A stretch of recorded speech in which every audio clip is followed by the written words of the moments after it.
د اوږدو خبرونه لنډې مختصرې یو څو خبرې کوم. الله دې زمونږ د اجر او ثواب ذریعه وګرځوي او الله دې د ټولو ملګرو د رهنمایۍ ذریعه وګرځوي. قانون دا دی، حدیث کے راضی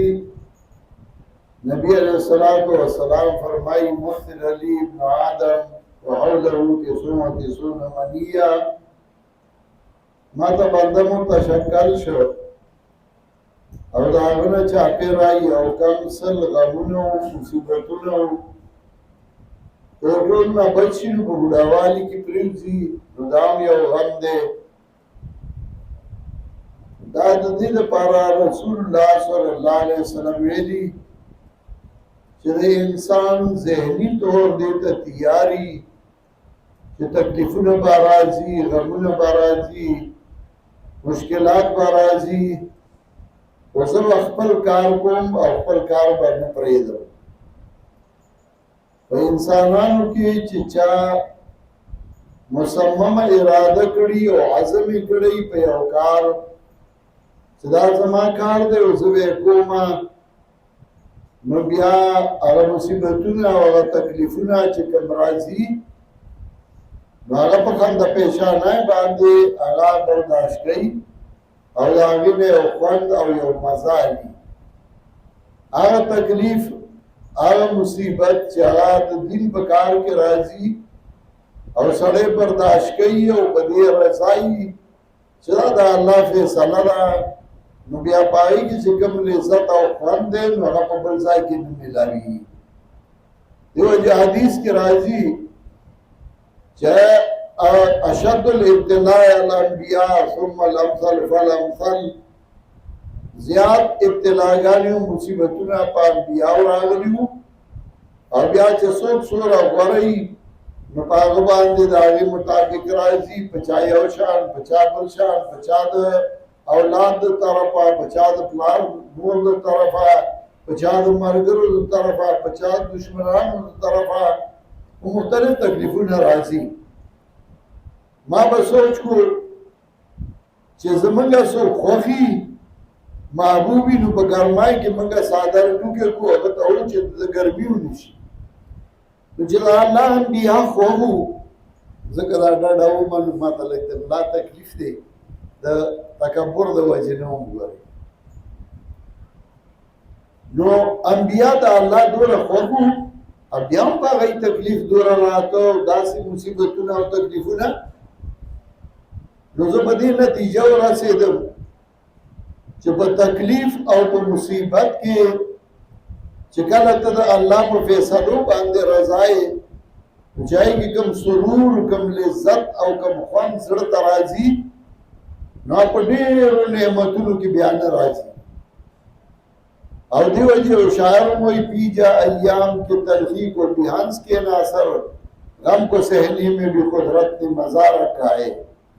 غمونه برداشت کو نو په دې غم برداشت کولو کې الله یو مزه یې ښودې ده او هغه ډېره لوی. دا مې دې دپاره ووایي چې کله ته یو دیني کار کوې نو هغې کې به لازماً اعتراضونه هم راځي، تکلیفونه به هم راځي، مصیبتونه به هم راځي، ته به هغه برداشت کوې او ته به مخکې ځې او خپل مقصد به سرته رسې. د ډېر وخت نه د ملګرو د مشرانو علماو دا ارزو وه چې زمونږ یو بوټ خپل پکار دی، بوټ خپل پکار دی.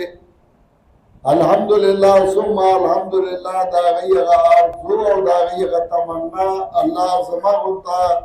د یو ناچیز او د یو کمزوري سړي د لاسه پوره کړه. بیا دا بوټ چلول دا ځان له یو مسله وه، زه پې هم پوره نه پوهېدم چې دې سره به څه کوم، څنګه به یې چلوم. هغه الله داسې روان کړ چې شپېته کاله بوټونه چلېدلي دي او هغوی له هغه کار نه دی کړی کوم چې مونږ الحمدلله وکړ. زمونږ د موبایل ایپ هغه شته او د نورو لا تر اوسه پورې یو نشته. اوس به مونږ ته ګوري نو څه چل به کوي، خو تر اوسه د هغوی هم نشته. د هغوی طالب هغه به خپل ډومیسایل پسې کشف درجات پسې تر کومې سفر کو او منډې به والي زمونږ طالب موبایل راوالي او د هغې نه وباسي او هغه ته اسانه ده په کور کې ورته هر څه ملاوي نتیجه په کور کې کتلی شي نور څه کولی شي دا زمونږ یوازې زما نه دا زما د ټول ټیم او د ټولو ملګرو د هغه محنتونو نتیجه ده چې په هغې کې زمونږ محمد اسماعیل چې زما مشر زوم دی او د وحدت المدارس اسلامیه د بورډ ډایرکټر دی د زمونږ قاری شاد محمد صاحب چې دا زمونږ ناظم اعلی دی د وحدت المدارس زمونږ سید ادریس شاه صاحب چې زمونږ دفتر ناظم دی او بیا زمونږ مسئولین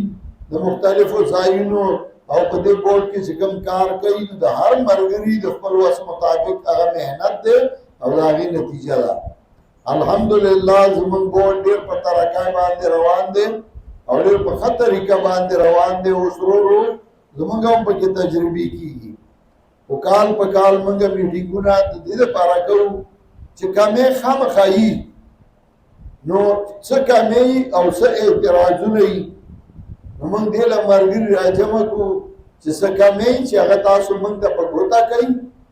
موږ به د هغې په ازالې باندې سوچ کوو هغه لرې کوو ډېر کمي شته او هغه کمې چې کله موږ وایو نو په طریقه د اعتراض نه وایو بلکې هغه کمې چې موږ وایو نو هغه په طریقه د مشورې او د رای باندې چې وایو نو دا به ډېره بهتره وي او ډېره ښه به وي نو دې وجې موږ دې له نو شورا ایښې یعنې مشوره ورکول د اعتراض په نیت نه چې اعتراض شي نو هغه بیا سړی جواب کوي او بیا هغه خبره بل شان شي د مشورې په نیت باندې تاسو به ډېر ښه مشورې زړه کې راوړي نو تاسو به خپلې مشورې پیش کوئ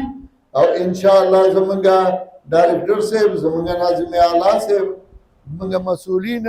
هغوی به په خپله باندې حل کوي او که تاسو دې وخت کې حل نه کړی شئ نو بیا به خیر دی مونږ په هغې بیا ځان له شورا کوو مونږ به کوشش کوو چې هغه حل شي دا ځای دا مرکز دا ځکه مقرر کړی چې دا د مردان والاو ته هم نږدې و بونیر والاو ته هم نږدې و تورغر والاو ته هم نږدې و او ما ته هم نږدې و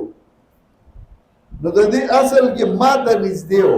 نو ما ته یې ته وایي دا ځای ښه دی زه به مدرسه هم وګورم او طالبان او علما به ووینم